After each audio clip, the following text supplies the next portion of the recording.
lorsque les archives seront ouvertes, on découvrira les trésors de Yaakov Herzog. Ce n'est qu'à ce moment que l'historien, le chercheur de notre époque, pourra apprécier véritablement l'envergure de la personnalité et de la contribution aux événements politiques de ce personnage. C'est ce qui a été écrit par, à vrai dire, sous-signé par Zalman Shazar, par Ben Gurion, écrit par un chercheur du nom de Merchavia, au sujet du Rav Dr. Yaakov Herzog, lorsqu'il est décédé il y a 45 ans, en 1972, à l'âge de même pas 52 ans.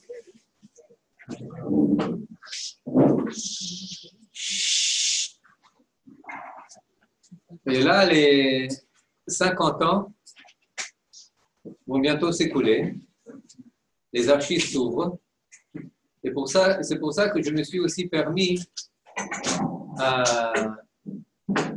d'un peu changer de format et de consacrer ce cours, pas seulement à l'histoire, mais à la philosophie de l'histoire. Et le consacrer plus aux aspects idéologiques, aux aspects événementiels. Pour plusieurs raisons. La première raison, ça m'intéresse, j'avoue. Parce qu'effectivement, j'ai appris grâce au travail de mon ami, un travail très, très documenté, très poussé de Yitzhak Lior Vazan Anetzari, qui a fait sur ça, qui a écrit sur ça sa thèse à l'université d'Ariel, et qui, à mon sens, est un travail véritablement novateur parce que ça n'a été écrit nulle part.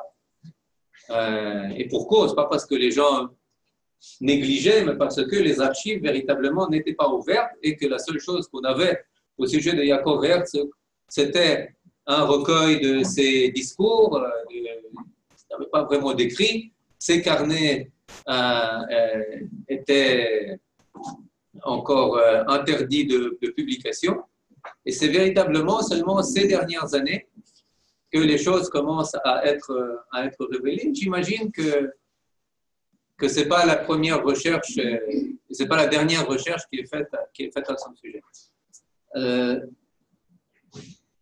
La deuxième raison, c'est parce qu'effectivement, il est beaucoup moins connu que tous les autres personnages dont on a parlé.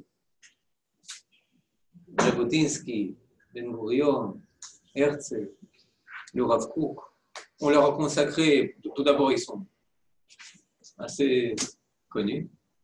Deuxièmement, on leur a consacré plus d'une conférence. Et même si on leur a consacré une conférence, eh bien c'était compte tenu du fait que les faits étaient connus, que l'historique était connu, et maintenant on était libre d'étaler un peu leurs pensées. Ce n'est pas le cas de Yaakov Herzog. On connaît plus son père, on connaît plus son frère. Chaim Herzog.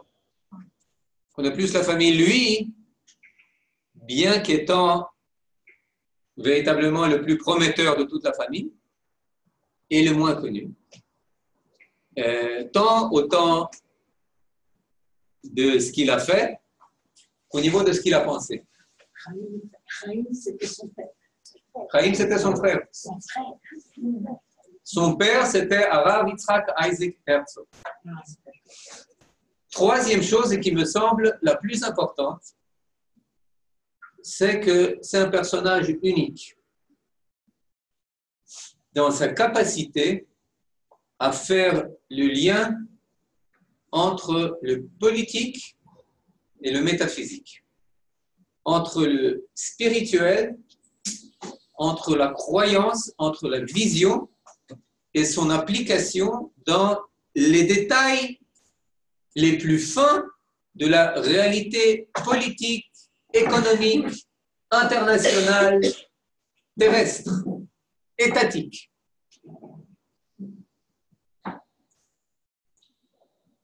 C'est une dichotomie hérité tant du monde chrétien que de la galoute. Une dichotomie entre la foi d'un côté et une réalité très complexe et parfois, la plupart du temps, qui contredit cette foi et qu'on résout trop souvent par des slogans. Yavo Moshiach Rigalé. Quelle est la solution à nos problèmes? Le Messie viendra. Et tout sera résolu. Et comment? C'est son affaire. Ou bien il y a des gens qui disent on va laisser le Messie de côté, on va prendre son rôle sur soi, on va l'assumer, mais on va l'assumer dans une conception complètement terrestre. Dans une conception complètement normalisatrice, où le Messie est véritablement sur la touche, et où la vision messianique est véritablement sur la touche, et où je suis là à traiter de mon affaire d'intégration de l'histoire dans une optique de normalisation totale. Fini. Alors, bien entendu, vous pouvez dire, et nos rabbinim, et le Rav Kook, le père, et le Rav Tzvi Yehuda Kook, le fils. Est-ce qu'il ne nous disait pas? Est-ce qu'il ne s'adressait pas aux grands de ce monde en disant que vous êtes, aux grands par exemple, à Lord Balfour, que vous êtes la personne choisie par la Providence pour mettre en œuvre son projet de retour du peuple juif? Est-ce qu'il ne reliait pas le ciel et la terre? Est-ce qu'il ne faisait pas le lien entre cette vision millénaire et les contingences du temps? Est-ce que Rashi disait déjà dans le premier Rashi sur Bereshit ne nous donnait pas une directive sur la manière de se comporter quand on rentrera sur notre terre? Quand on nous dira mais vous êtes des bandits, que vous êtes des brigands, vous avez pris une terre qui ne vous appartient pas, alors vous leur répondrez c'est une terre qui appartient à Kadosh Baruch Hu. Il la donne à qui veut, il la prend de qui veut. Akol nachon. Mais c'était dit,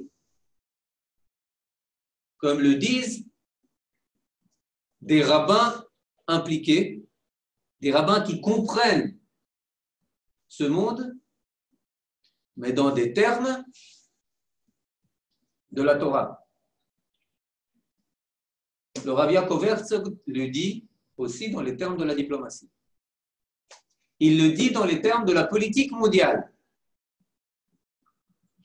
Il le dit dans des termes qui ne s'adressent pas seulement aux Juifs, mais qui s'adressent à Khrouchtchev, les Havdim,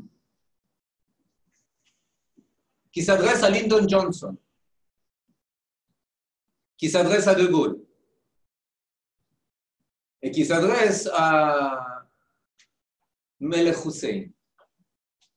C'est pour ça, véritablement pour cette troisième raison, que j'espère qu'on aura le temps d'étaler parce que c'est ce qu'il y a de plus intéressant. C'est ce qu'il y a de plus intéressant parce que véritablement ça donne des réponses très simples d'une façon d'un côté et très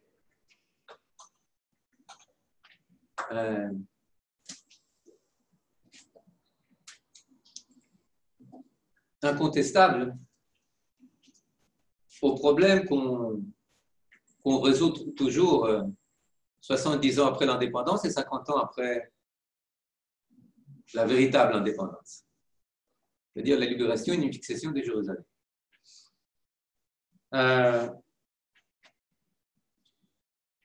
Donc, pour compléter peut-être un peu le tableau factuel, on n'a pas eu le temps de... chose qu'on n'a pas eu le temps de faire il y a 2 semaines. Je voudrais juste dire, on est arrivé jusqu'aux années 60, on a parlé de la guerre des 6 jours. Maintenant, je voudrais parler encore de 2 choses, de 2 détails qui sont importants, qui sont juste pour renouer le fil avec ce dont on a parlé il y a 2 semaines. En 68, il prépare la visite du Premier ministre israélien, Levi Eshkol, chez le président américain Lyndon Johnson. Et cette visite est décrite, entre autres, beaucoup d'endroits, mais entre autres, elle est décrite dans le livre de Prime Minister de Yehuda Avner, où il parle, entre autres, du rôle de Yaakov Herzog. Et c'est durant cette visite qu'est scellée l'alliance militaire entre les États-Unis et Israël. On achète les F-4, les avions fantômes, et Yaakov Herzog, qui naturellement est présent durant les rencontres entre Johnson et Eshkol, en une phrase, il pose toute la problématique du conflit au Proche-Orient. Il le dit de la manière suivante.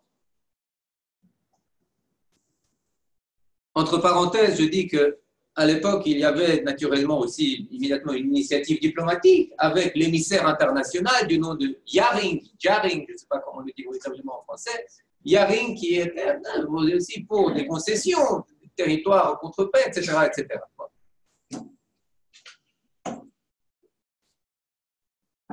Yaakov Herzog vient chez Lyndon Johnson, il lui dit la chose suivante. La route de la paix passe par le renforcement d'Israël et pas par Yaring. Plus Israël sera fort, plus les Arabes, qui refusent la paix, entre-temps, seront prêts à accepter l'État d'Israël. Donc, tu veux œuvrer pour la paix, signe l'accord sur les fantômes.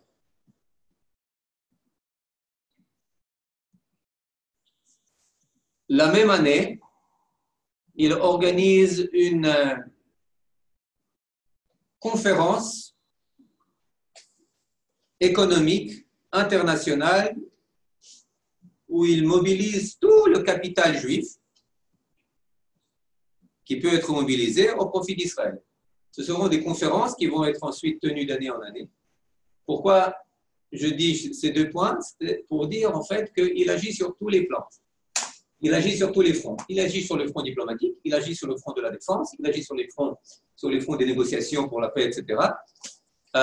Il agit sur le front, on peut dire, extérieur-intérieur juif, de mobiliser tout le peuple juif, dont il négligera jamais l'importance, au contraire,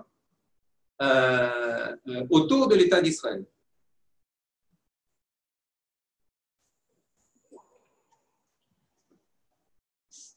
Au 30e jour de son décès, en mars 1972, le président Zalman Shazar écrira un discours, une oraison sur lui où on peut résumer, il est résumable en quelques mots. Je ne sais pas, j'ai longtemps pensé comment traduire en français le mot Shalem. Shalem imatzmo. Comment vous diriez? Shalem. Ça va? C'est ce que j'ai pensé. Alors, ok. J'ai ici une demi-douzaine de synonymes, mais je vais les laisser.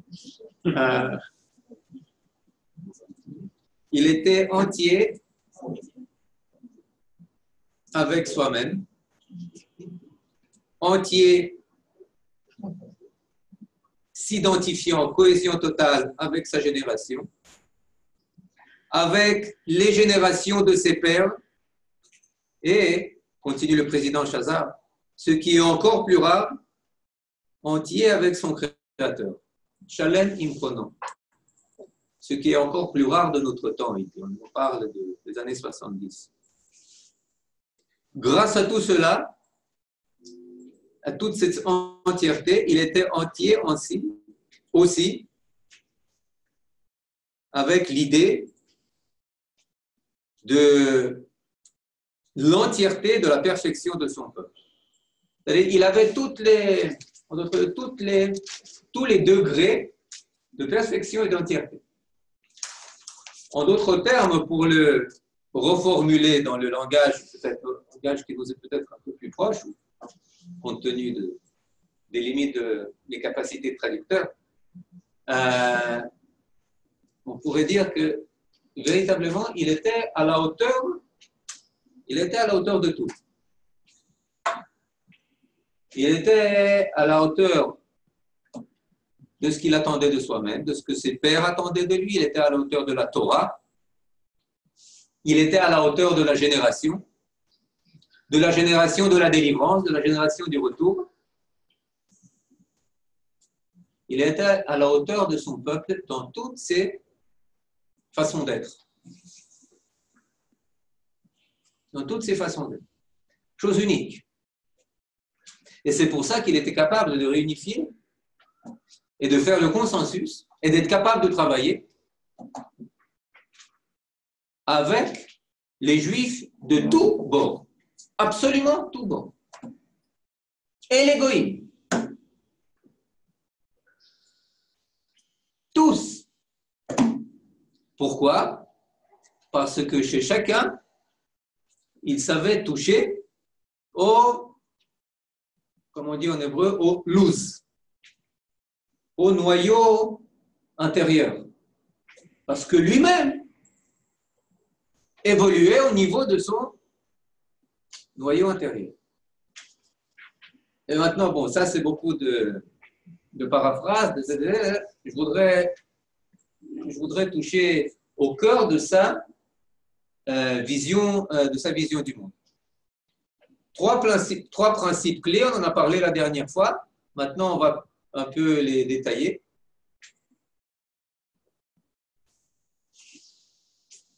Aleph, certitude totale de la délivrance,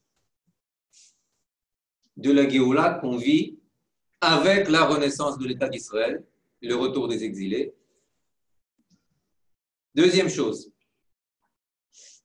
principe directeur de l'existence du peuple juif, c'est peuple qui vit à part. Am levadad ishkon.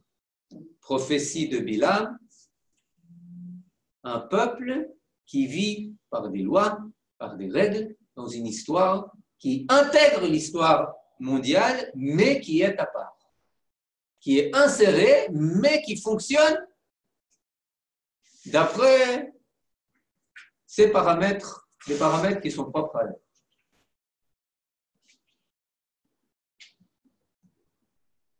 Troisième chose, continuité, pérennité, on pourrait dire éternité du peuple juif. C'est un peuple qui dépasse le temps. En nos termes, dépasser le temps, ça veut dire voir continuité, ne pas être limité par le temps, mais au contraire limiter le temps. Ce n'est pas un peuple qui est défini par le temps. Les Romains, c'est l'Antiquité. Les Grecs, c'est l'Antiquité. Les Phéniciens, c'est... Non, non, non, non, non. Le peuple juif, c'est la Renaissance, c'est le Moyen-Âge, c'est l'Antiquité, c'est les temps modernes, c'est les temps postmodernes. Il dépasse le temps. Il n'est pas défini par le temps. Il n'est pas défini par une époque.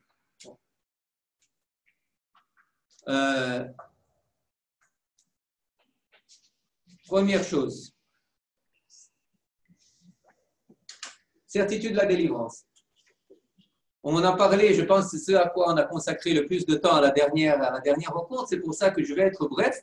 Je vais juste reprendre l'histoire, parce qu'il la reprend dans toutes ses conférences, il la reprend. La fameuse histoire qui a été relatée par son père, qui en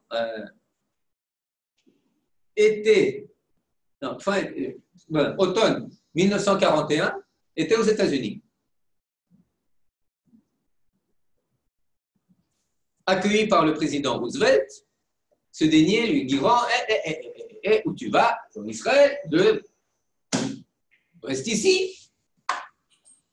Tu ne sais pas que l'été dernier, l'été 41, l'Africa Corps de Rommel a débarqué en Afrique du Nord et il va toute voile dehors en direction de l'Est.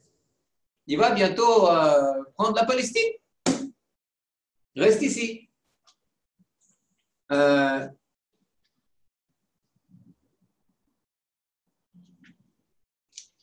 Sa réponse, que je répète encore une fois, et que je vais répéter encore quelques fois, mais sous d'autres formes, les prophètes ont parlé de 2 exils. Ils n'ont pas parlé d'un 3e. Donc il n'y aura pas de 3e exil. Le même été, avant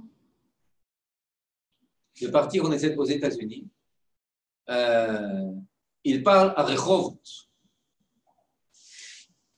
le Rav Herzog, pas le fils, le Rav, le grand rabbin d'Israël, du Yishuv à l'époque. Il s'adresse aux gens en juillet 41 et leur dit: n'ayez peur et ne soyez pas effrayés.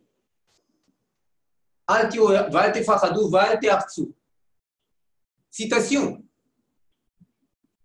l'ennemi ne franchira pas les portes de l'Eretz Israël.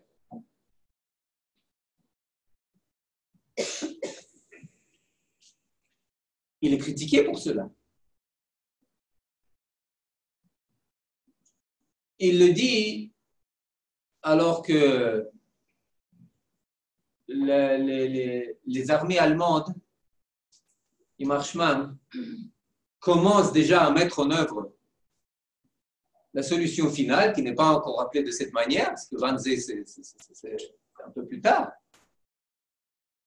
Mais avec l'opération Barberousse, c'est déjà des centaines et des centaines, des millions de Juifs qui sont mis à mort dans les territoires soviétiques occupés. Le Rav Herzog, il est au courant. En Israël, on attend les armées de Romaines. On est moins de 450 000 personnes en Israël. Juifs. C'est rien.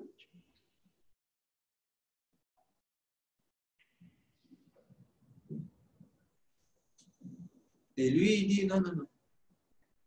J'ai la certitude. Ubehar Tzion tiye pleta. Ve'aya Kodesh. Et sur le mont Sion restera pleta, une délivrance, comment dire, pleta. Les survivants.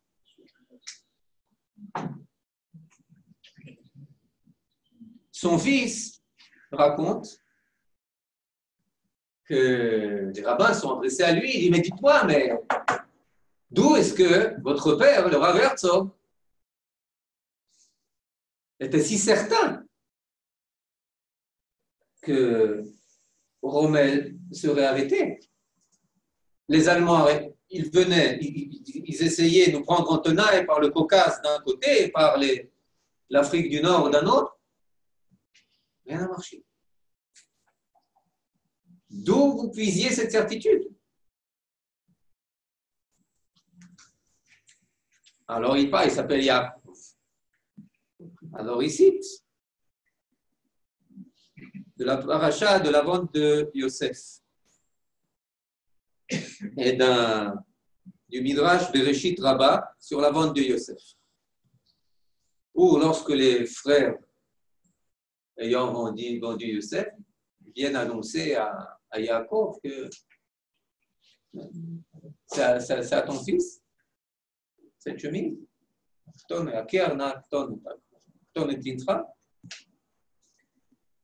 Et Yaakov de répondre: Kacher Vani Kacher Shakolti Shakalti. Et moi, comme j'ai perdu mon fils, j'ai perdu mon fils. Une traduction, vous regardez la traduction juste. Dans tous les cas, le terme shakul, shakalti, est employé deux fois. Et le Midrash d'interpréter, dire qu'Asher shakalti bechorban rishon. Le premier shakalti, il s'adresse à la destruction du premier temple. Shakalti bechorban sheni. Deuxième shakalti, la destruction du deuxième temple. Qu'Asher shakalti bechorban rishon vesheni. Lo shkal od. Dire comme je suis devenu endeuillé deux fois, ça va pas se passer une troisième fois.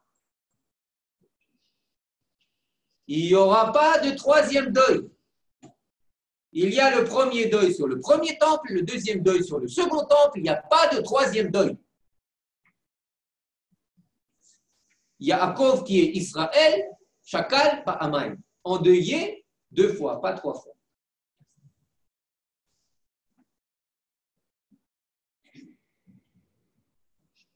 On peut citer, il y a le Rav Drukman en parle beaucoup, Atkufa Agdola, il y a les citations du Chafetz Chaim qui dit qui parle en ces mêmes termes que sur le mont Sion resteront les Juifs survivants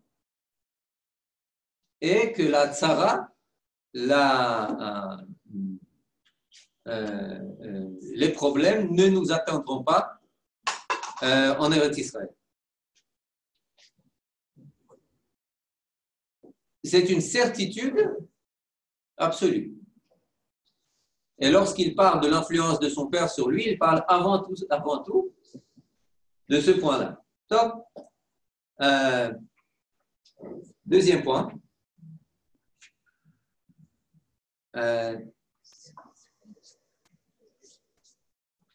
Peuple qui vit à part.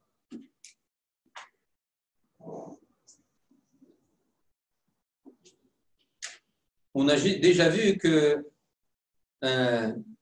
il attache l'essentielle erreur du sionisme ou d'une certaine partie du sionisme laïque dans la position qu'il soutenait que peuple juif comme peuple à part, c'était quelque chose à réparer. C'était une anomalie qui tenait à l'exil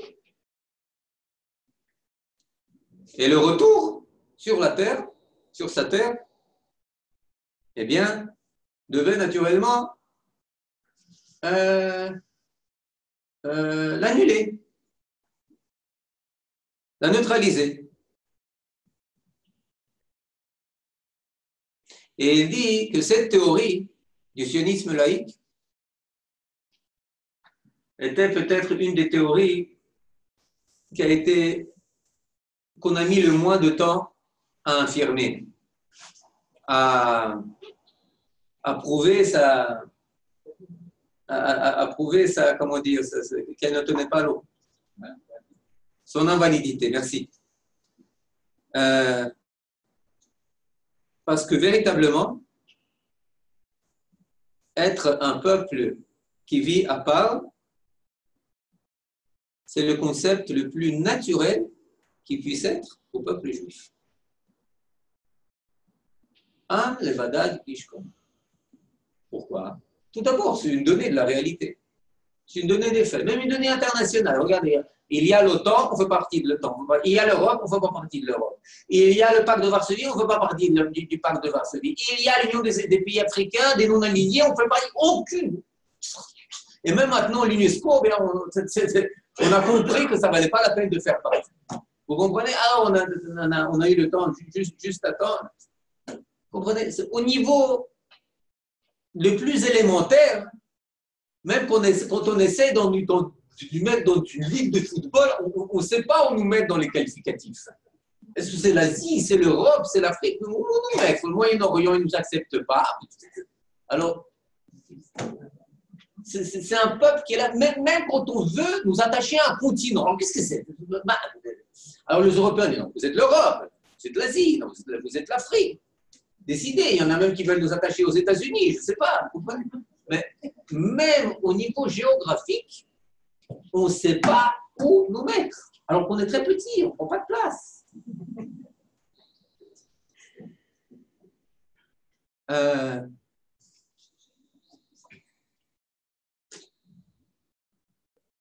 Mais ça, c'est le niveau le plus élémentaire. Il y a des niveaux un peu plus profonds. On va continuer. On est un peuple à part au niveau de notre histoire. Un peuple complètement à part.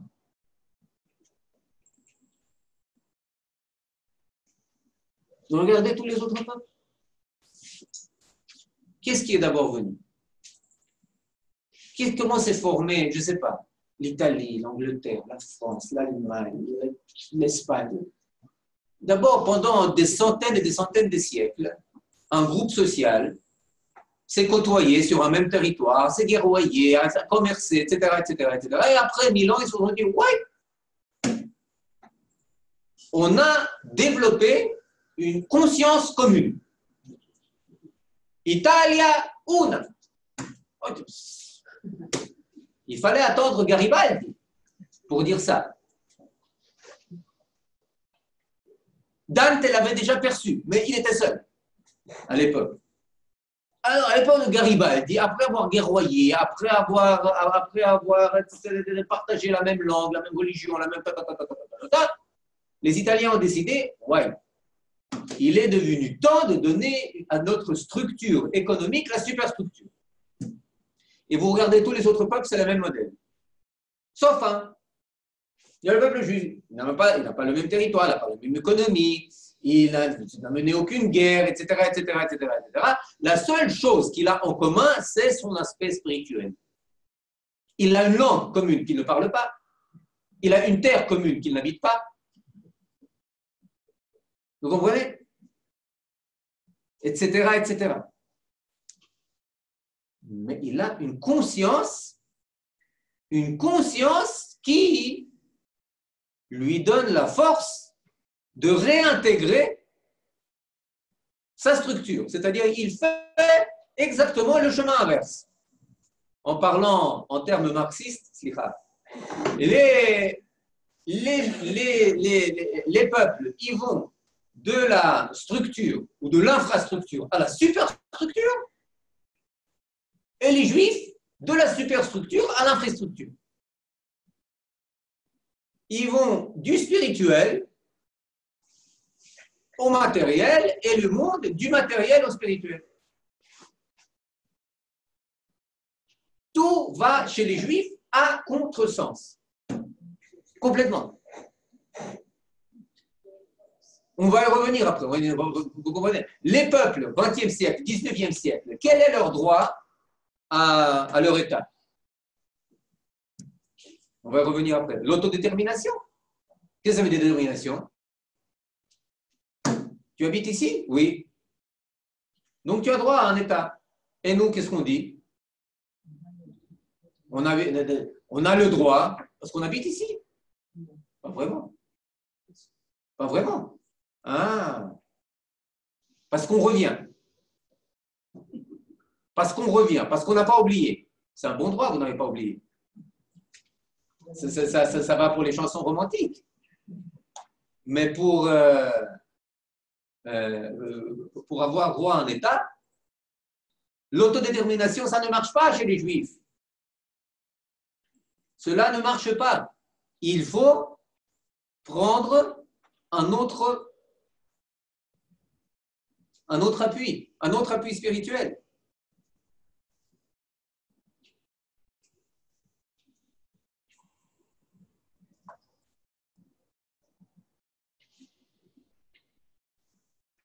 Et lorsqu'on creuse encore un peu,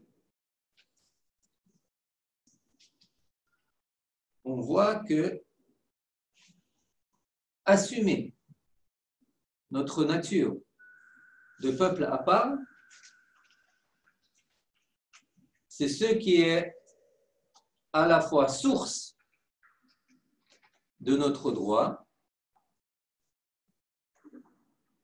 et ce qui nous donne la capacité à exercer ce droit, à exister et à prospérer. C'est-à-dire, c'est seulement en assumant notre unicité, notre caractère d'étranger à ce monde,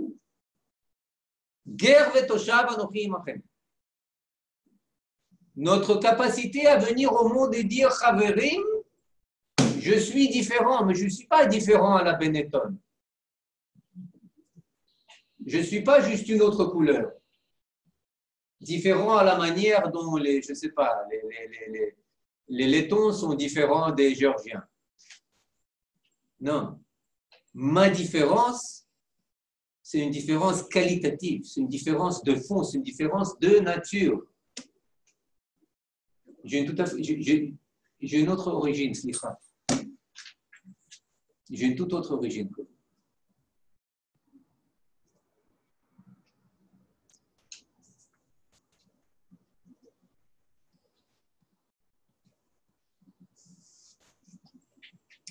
Je vais ensuite donner des exemples plus concrets. Mais là, je reste encore au niveau abstrait pour essayer de construire, de systématiser cette manière de voir des choses, cette vision du monde, où le pilier essentiel, c'est Am levada dishkon.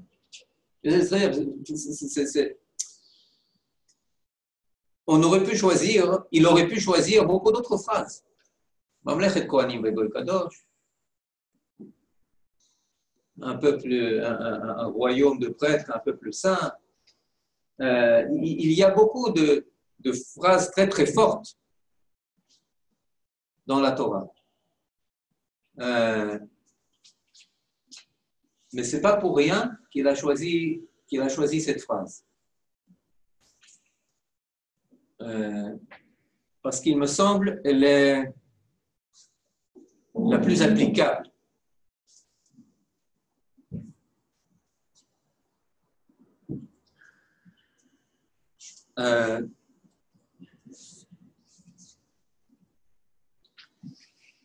Un autre ingrédient de ce Am levada dishkon, c'est les mitzvot. C'est la Torah et les mitzvot qui donnent une forme concrète, pratique à notre altérité. De quoi a l'air notre altérité? Elle a l'air de Shabbat, elle a l'air de Kashrut, elle a l'air de Taharat HaMishpacha. Je mange différemment, je me marie différemment, je fête mes fêtes différemment, je bois différemment, je vois différemment, tout différemment. Je m'habille différemment. Akol, am levada dishkon. Akol. Ok. Et à l'inverse, on peut indiquer que dans les sociétés où l'assimilation et l'intégration étaient la plus réussie, et dans les sociétés les plus évoluées comme en Espagne ou en Allemagne, la catastrophe est arrivée. Et ça, c'est le prochain point qu'il dit. Il y a une impossibilité totale à intégrer complètement un autre collectif pour en assimiler. C'est-à-dire, il le dit à Raymond Aron, qui vient le voir en 68 après la guerre des 6 jours. Raymond Aron, mais qu'est-ce que tu fais en Israël? Cher Raymond, mais tu es un philosophe de Sciences Po, mais tu es appelé à la Sorbonne, partout, on entend que tu es Raymond. Et tout d'un coup, après 68, tu te sens juif? Après 67, tu crains.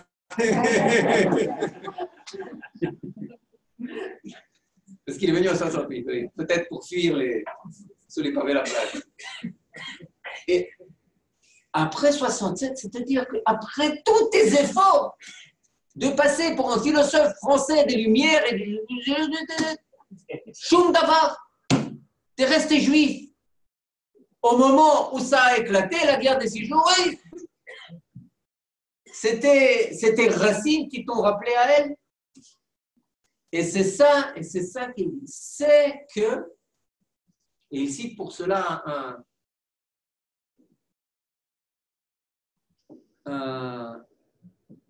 qui karet ikartoun lefanaï. Vous serez, pour ceux qui ont fait chas v'shalom, qui ont commis des péchés de karet, c'est-à-dire où ils sont mis à part, hors de l'alliance du peuple et de l'Éternel, eh bien, il est dit qui karet ikartoun lefanaï. Lama lefanaï. Vous serez, comment dire, coupé, retranché devant moi. Pourquoi devant moi? Parce que vous ne serez accepté par aucun autre collectif. Aucun autre collectif, car tout collectif est devant moi, aucun autre collectif ne vous acceptera. Et c'est pour ça qu'il cite les Lumières comme une tragédie, véritablement une tragédie, parce que sa triste fin, sa fin tragique était là, pronostiquée à l'avance. La tragédie, pourquoi? Parce que ils ont quitté le peuple, mais ils sont restés dans un no man's land national, existentiel, essayant, comme l'écrit Hannah Arendt, qui peut-être est une de ces personnes, essayant de se trouver d'autres terres alternatives, la raison, la rationalité, l'humanisme, de se trouver des territoires idéologiques, supranationaux. Les peuples les regardaient et disaient, vous êtes inventés des territoires, vous en avez quitté un, vous n'avez pas intégré un autre, vous êtes restés pendus entre ciel et terre sur un territoire que vous avez été forcés de vous inventer. Et c'est ce qu'il dit. Ça, c'est la deuxième monnaie de la pièce de Am Levada d'Ishkon, un peuple qui vit à part. Am Levada d'Ishkon, ça peut, chas v'shalom, devenir d'une bracha, de Bilam, ça peut devenir une plaie. Ça peut devenir une malédiction. Quand tu n'assumes pas. Quand tu n'assumes pas, ça devient une malédiction. Parce que quand tu assumes, non seulement, et là je passe au prochain point, ça ne te coupe pas, ni de ton alliance, mais ça ne te coupe pas, ça ne te retranche pas de l'humanité. C'est la clé pour assumer ton universalisme. L'universalisme, ce n'est pas donner au peuple ce que tout le monde peut donner.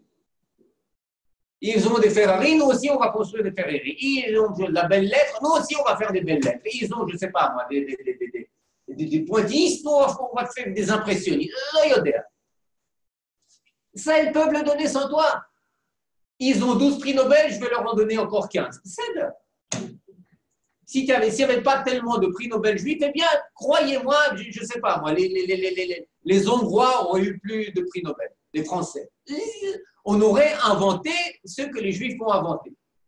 Peut-être après 5 ans, peut-être après 15 ans, peut-être après 50 ans, on aurait inventé.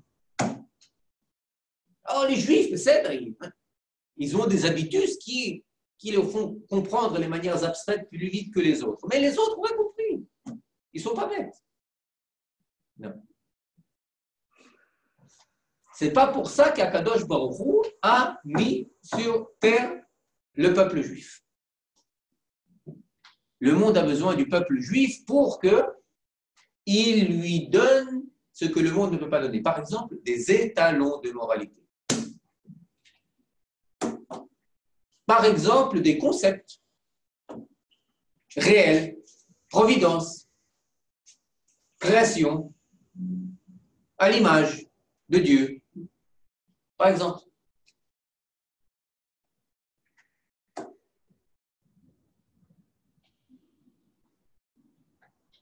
Il n'a pas besoin de quelqu'un qui lui fasse des routes où on puisse rouler plus vite.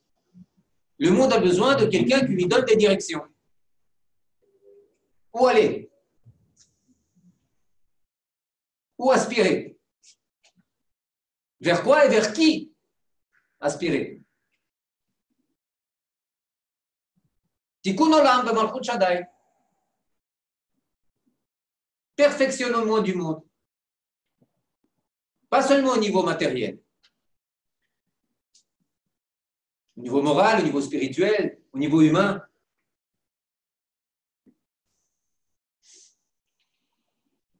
Et cela, tu ne peux le donner que quand tu es un collectif mis à part qui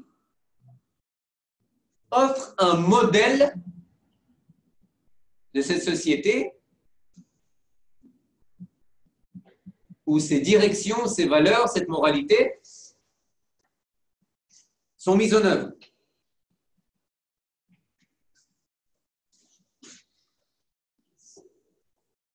Dernière chose,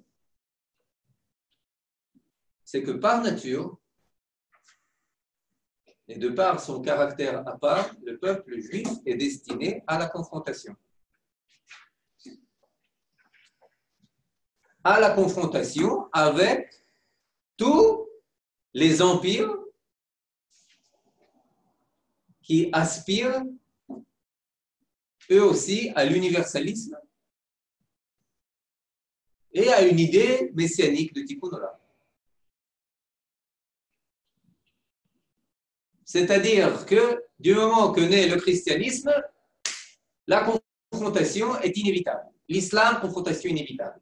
La Révolution française, inévitable. Le communisme, inévitable. Chaque fois, le postmoderne, inévitable. Lorsque l'humanisme devient une religion, un homme avec H majuscule, la confrontation devient inévitable.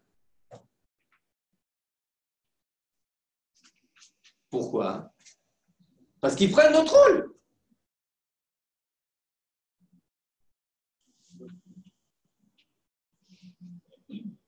Alors qu'ils n'y sont pas destinés.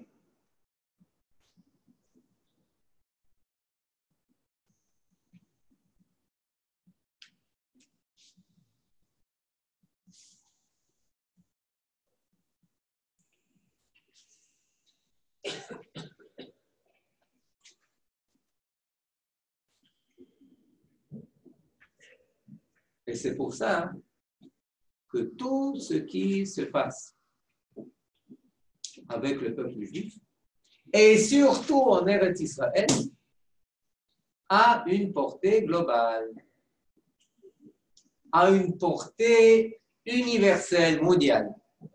À commencer par Yafemeot, Yerushalayim. Yerushalayim. C'est où se concentre ce caractère unique du peuple juif, ce caractère à part du peuple juif.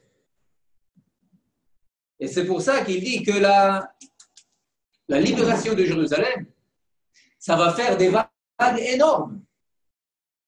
Partout, au Pakistan, à Karachi, chez les Juifs d'Union soviétique, chez les Juifs des États-Unis, de France, entre les deux empires qui vont se mesurer entre Dafka, Russie, États-Unis, Dafka à Jérusalem, l'Ouest, l'Est, l'Islam, le christianisme, tout, ça va bouleverser, ça va exiger une, comment dire, relecture de chacun. Ça va nécessiter un réexamen total de l'islam, du christianisme, de l'Empire soviétique, etc., du monde libéral. Tout le monde aura besoin de se réexaminer. Pourquoi? Parce que quand est-ce que vous réexaminez? Vous réexaminez sur quelque chose qui n'est pas comme vous. Sur quelque chose qui n'est pas. Vous avez combien j'ai, je ne sais pas, pour savoir si j'ai MEA ou si je reçois MEA, etc. Là, j'ai mon examen. Il faut que j'ai les standards, il faut que j'ai les jalons, comment mesurer. Est-ce que c'est juste, est-ce que ce n'est pas juste, etc. Comparé à quelque chose. Là, tout d'un coup, un monde qui agissait d'après ces standards qui étaient plus ou moins tous matériels, a un étalon qui est différent. Le peuple juif, qui lui jette un défi. Donc, il doit se réexaminer. C'est un monde qui doit se réexaminer.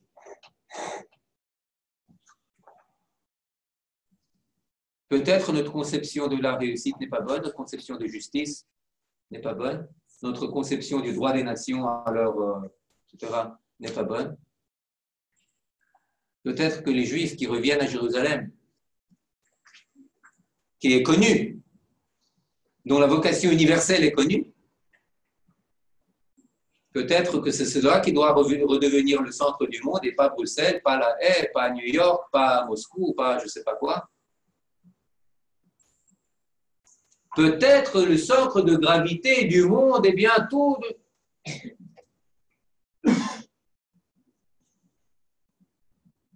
C'est dingue. Je vais concrétiser. On a encore combien de temps? On a encore un peu de temps? Petit chat. Je vais concrétiser avec le troisième point, qui est la continuité du peuple juif, et puis avec un exemple de tout cela vers la fin.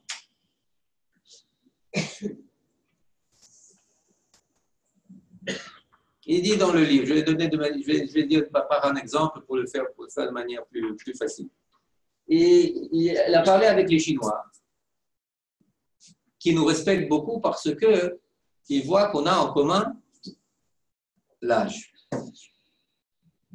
Les Chinois, ça fait un moment qu'ils sont chez eux.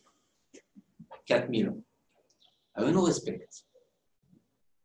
Et le Rav Herzog de leur dire, Yaakov Herzog, mais vous savez, il y a quand même une petite différence. C'est que,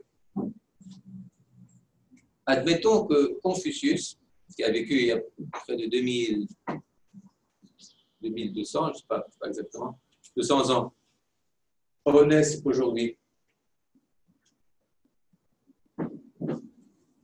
Eh bien, qu'est-ce que vous allez avoir à lui dire? Les Chinois, ils disent, pas grand-chose. Pas grand-chose. Les coutumes sont plus véritablement les mêmes. Bon, la terre, elle est la même. Mais la culture, c'est plus tellement la même. La langue, combien elle a changé. Les dynasties, etc., etc. Et lui dit, vous savez, chez nous, par exemple, si Rabbi Akiva devait renaître, eh bien, chaque enfant juif aurait déjà pas mal de questions à lui poser. Qu'est-ce que tu penses de Bar Korba? Comment est-ce que tu as pu le soutenir? Est-ce que les Chachamim étaient véritablement avec toi ou pas avec toi? Combien t'ont soutenu?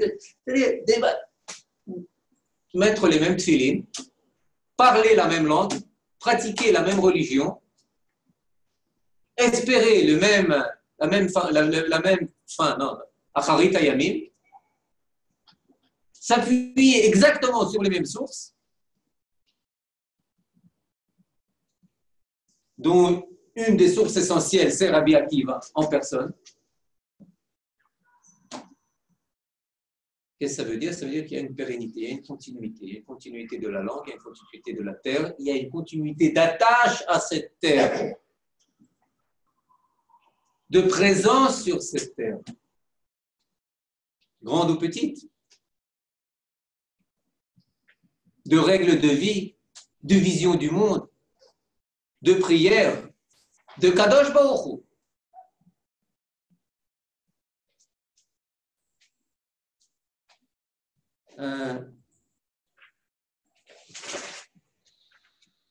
On l'a dit au début, mais je le répète, cette continuité, c'est une continuité qui traverse le temps. C'est-à-dire, ce n'est pas l'histoire qui est la plateforme de l'analyse de mon existence. Il y a une plateforme spirituelle, conceptuelle, morale, préalable à l'histoire, sur laquelle les événements de l'histoire viennent se poser. Je ne suis pas prisonnier de l'histoire, mais ce qui fait partie de mon patrimoine national, c'est la liberté. Donc, je dois sortir d'Égypte.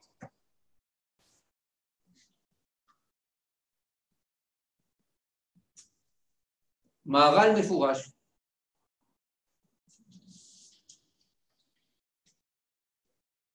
Pourquoi le 15 Nissan?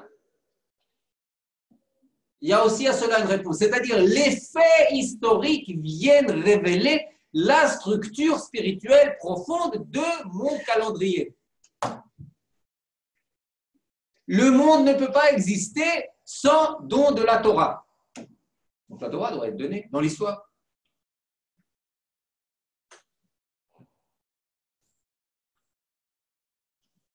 Le monde ne peut pas exister sans que le Messie vienne. On va revenir.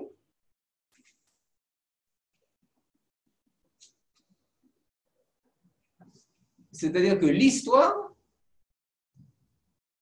c'est quelque chose, c'est une conséquence de paramètres qui sont beaucoup plus profonds que l'histoire.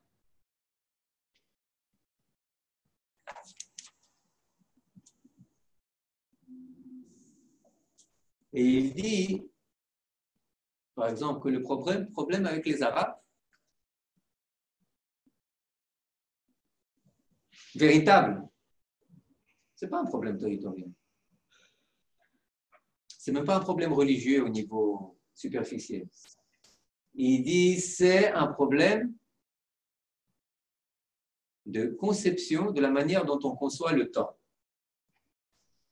historique. Quelle question ils se posent, les Arabes?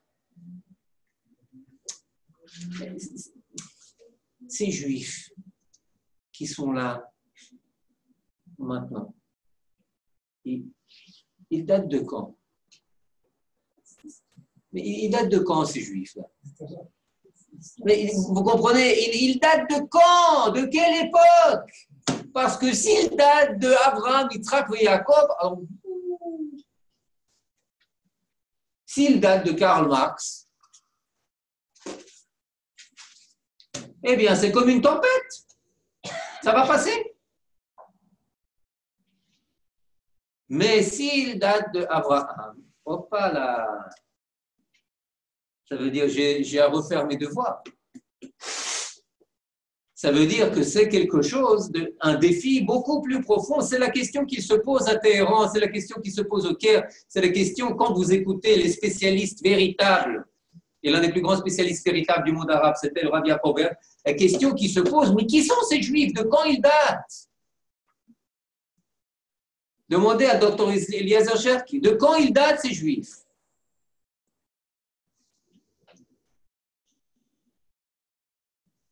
Vous comprenez? Est-ce qu'ils datent des Lumières ou est-ce qu'ils datent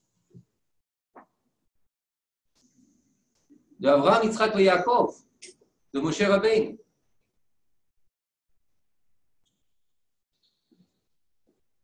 Et maintenant, il dit bien entendu que comment est-ce qu'on fait pour que nos voisins, et pas seulement eux, mais avant tout eux, perçoivent notre continuité? Nous, on doit être les témoins de notre continuité. Nous devons être conscients du fait que nous avons retourné, que nous sommes véritablement les descendants de nos pères. Que nous ne sommes pas des nouveaux venus. Et nous devons le dire par les paroles, par les gestes, par les mitzvot, par la émouna, par ce qu'on mange, par la manière dont on se comporte. Le Shabbat, appelle ça tamid, par notre lien à la terre. Se renoncer à la terre, c'est renoncer à ton temps. Si tu renonces à ta terre, à une partie de ta terre, ça veut dire que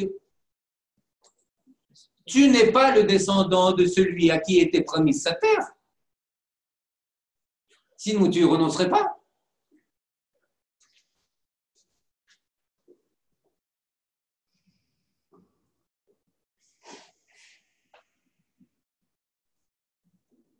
À quoi tient notre droit à notre terre? Et comment le défendre? Il dit au XXe siècle, je reprends un peu ce qu'on a dit, mais pour illustrer tout cela sous forme d'exemple. Au XXe siècle, il y a deux arguments qui s'affrontent. Un qui est très répandu, qui dit que le droit à la terre, eh bien, provient du fait tu y habites, très bien, tu as le droit. Tu y habites comme un peuple en masse, je ne sais pas, un certain temps, et à fin de voilà ton passeport. C'est les 14 points de Wilson, c'est le principe d'autodétermination. C'est un principe très simple. Maintenant, est-ce que ce principe marche pour nous? Ben non, pas du tout. Et on se plante quand on essaie de l'employer. Vous êtes là, vous prenez je sais pas moi, fin du 19e siècle, début 20e, 92% des habitants de ce qu'ils appellent la Palestine, c'est des Arabes. Peu importe qu'il n'y a jamais eu de peuple palestinien, rien à faire avec cela. Au niveau démographique, 92% de gens qui habitent, ou 88%, peut-être je me dis 88%, c'est des Arabes. Vous voulez appliquer ce principe à cette terre, il doit être donné aux Arabes. Peut-être des droits minoritaires, etc. Quelle que soit la manière dont vous tournez, vous êtes pris au piège. Vous pouvez prouver dans toutes les stratosphères que le peuple palestinien n'existe pas. Besed n'existe pas. Mais toi non plus, tu n'existes pas ici. Tu existes partout ailleurs. Tu dois être membre des autres peuples, des autres droits à l'autodétermination. Retourne en Allemagne, en Pologne, en Russie, où tu veux.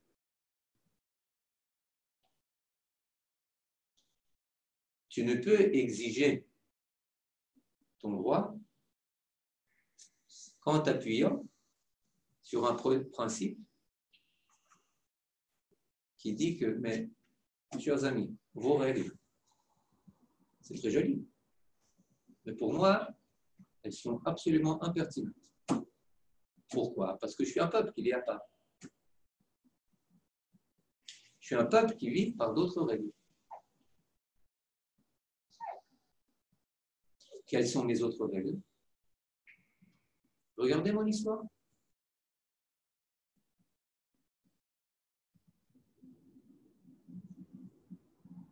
J'ai été sur cette terre. C'est par qui elle m'a été donnée? Vous savez pourquoi elle m'a été donnée? Pour que j'en sois témoin. Pour que je sois témoin que cette terre est gouvernée par lui. Et je ne peux pas être témoin de cela à Paris. Je ne peux être témoin de cela qu'à Jérusalem. Qu'en Eretz Israël. Je ne peux être témoin de la Hashgacha divine et du fait que c'est lui qui gère les affaires humaines et les affaires du monde que sur la terre dont ses yeux ne quittent jamais, du début de l'année jusqu'à la fin de l'année. Maintenant, vous allez dire, ils vont vous ouvrir aux yeux si vous leur parlez ainsi. Pourquoi? Pas du tout. Les peuples sont conscients de notre unicité, de notre caractère unique. On a cité la dernière fois Jean-Paul Sartre. On a cité Lév Tolstoï, on n'a pas cité Montaigne, on Blaise Pascal, on a cité que les peuples, par l'histoire du peuple juif, ont vu que c'est un peuple qui est gouverné par des règles à part, par des critères à part, qui existent bien qu'il n'ait pas de terre, qui persistent bien qu'il soit persécuté, qui revit de plus belle après avoir été exterminé, dont la capitale a été la source de toutes les valeurs qu'on épouse aujourd'hui, je parle de l'Occident et de l'Orient aussi, tout ce qu'il y a de bon, tout ce qu'il y a de véritable, tout ce qu'il y a de juste, eh bien, c'est des valeurs qui ont été prises d'ici, ils le reconnaissent. Tous leurs écrits sont fondés sur l'altérité du peuple juif.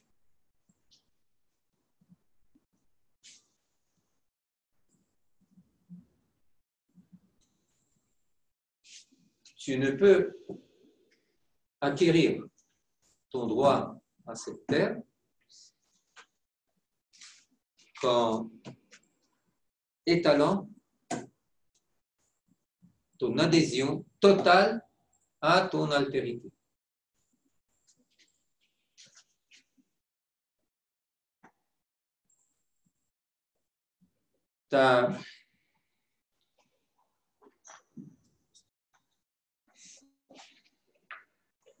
Ton lien à ta terre est fonction de ton adhésion à ton altérité. Et plus tu dis, mais nous aussi, on avait 12%, et sinon maintenant, peut-être on est 30%, et ils ont fui, et ils ont fait la guerre, etc. Les gens, ils sont intelligents. Ils comprennent. Il y a des critères. Tu peux venir au garage avec ton vélo. Il dit, mais non, c'est une voiture. Mais regarde, je peux me mettre en moteur. C'est un vélo, c'est pas une voiture. Mais ça roule. Mais une voiture, ça roule mieux.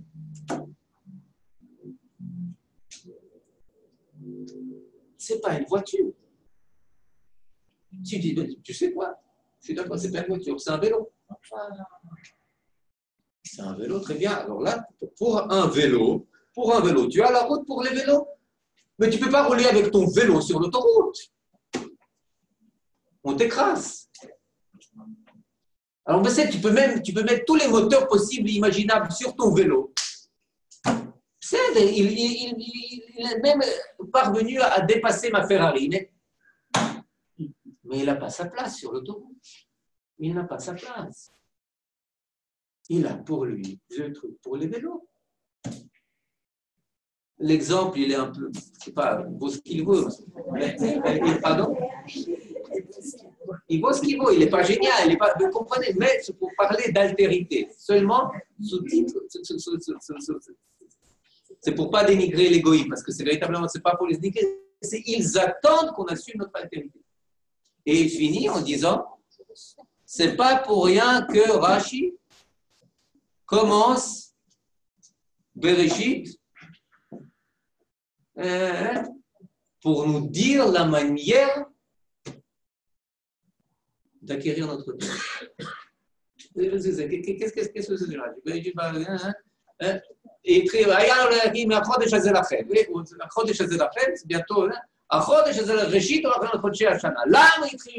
pourquoi est-ce que quand même, alors qu'il aurait dû commencer par les mitzvot, qui commence par le Sefer Shemot, il commence par Bereshit, Koach Ma'asav, il guide les Amos pour dire la force de ses œuvres à son peuple. Amar Bitzrak. Les Koach Ma'asav, il guide les Amos. Yavo Goïm Yagido, l'istimatem. Parce que les Goïm viendront et disent, vous êtes des brigands. Chez Kavashtem Eret Shivat Amamim, parce que vous avez pris par la force la terre de ces peuples, ben, nous, on va leur répondre, la terre, elle appartient à Kadosh Baruch Hu, dont on le sait, à Bereshit, et c'est pour ça qu'il la distribue à qui il veut. Alors là, il continue, ça c'est Atkan Rashi, et il continue, il dit, mais ça persuade qui? Ça s'adresse à qui? Ça nous persuade, nous? Pas seulement. Il y a ici deux conceptions de l'histoire. Il y a une conception matérialiste et il y a une conception divine. La conception matérialiste, elle veut dire, c'est la matière qui décide. Celui qui est présent, celui qui est assis de manière matérielle, eh bien, c'est lui qui est droit. Il dit non, non, non, non, non. Rashi dit, c'est vous qui devez éduquer le monde à d'autres paramètres, à des paramètres moraux, des paramètres de valeur, des paramètres où c'est Akadosh Baruch Hu et celui qui lui obéit et celui qui est à son image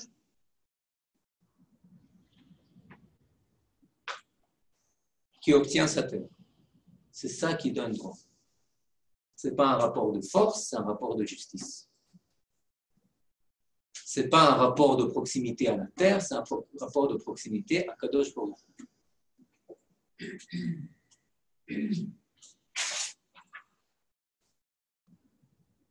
Et pour que nous, on ait proximité à Kadosh Baruch Hu, et que toute la terre en bénéficie, eh bien, une terre qui en est proche. C'est Eretz Israël. La terre de la proximité.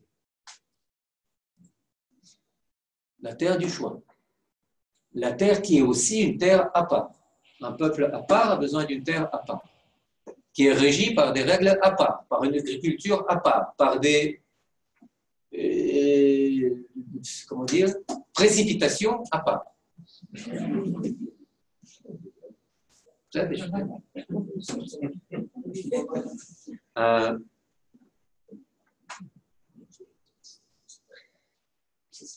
Le droit à la terre est un droit qui dérive de l'Ashgacha, pas de la matière. Et ce qu'il dit, c'est une chose, d'une certaine manière, il me semble, c'est très simple. C'est une autre chose.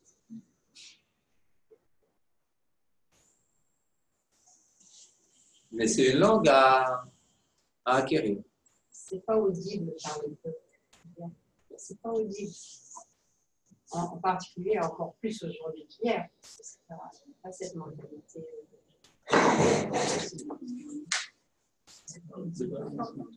Quand c'est ce qu'on lui dit, c'est ce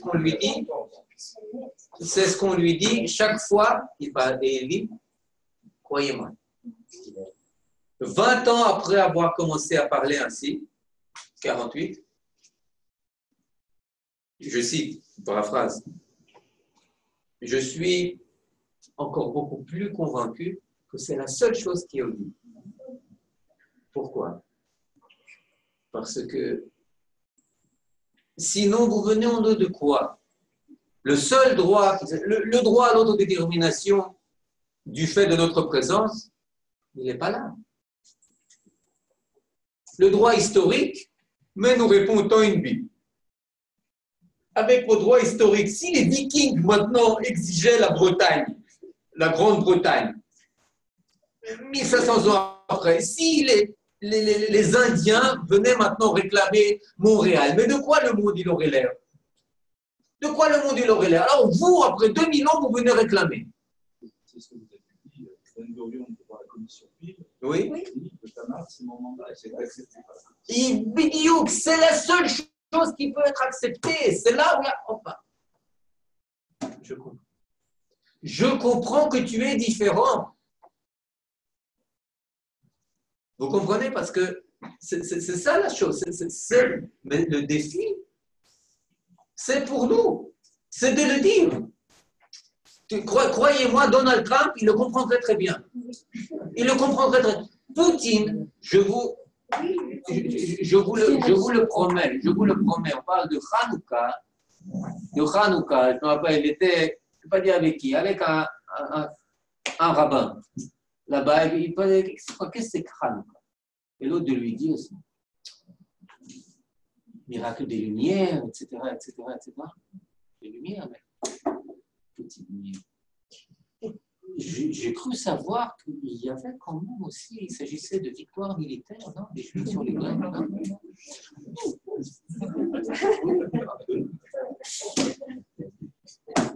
Vous comprenez? C'est-à-dire qu'ils attendent, ils sont personne n'est indifférent du peuple juif. Maintenant, il y a une attente. Et tu es... De qui véritablement tu n'es pas indifférent? De quelqu'un qui te jette un défi, de quelqu'un qui te parle à tous tes niveaux. Un défi véritable, pas qu'il a un plus de salaire que toi, mais au niveau moral. Ils attendent qu'on dise au niveau moral ce qu'on a à dire. Et plus on s'obstine, elle dit, mais non, mais comme vous, on était, plus ils nous refoulent, plus ils nous rejettent. On ne se rend pas compte qu'on n'a jamais été aussi, durant les 70 dernières années, aussi rejeté que dans les 25 dernières années. Après Oslo. Complètement. Vous voyez, à un niveau viscéral presque. Et là, véritablement, la solution, c'est dans l'assomption de l'altérité. Assumer cette altérité dans toute sa mesure. Pas une altérité contre, une altérité vis-à-vis. Je me base, mon histoire, ma tradition, ma manière de se comporter, de manger, de percevoir l'histoire, elle n'est pas comme la vôtre. Et vous devez l'accepter. Plus que cela, vous êtes basé sur mon altérité. Tout ce que vous avez reçu de bien, ce n'est pas ma théorie de la relativité, c'est ma théorie de toutes les choses qui sont absolues. De toutes les valeurs qui sont absolues.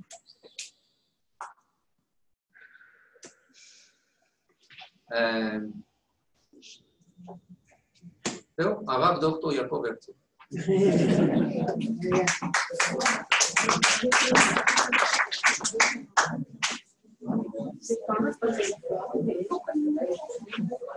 Pardon? Ça commence uniquement par cela, uniquement par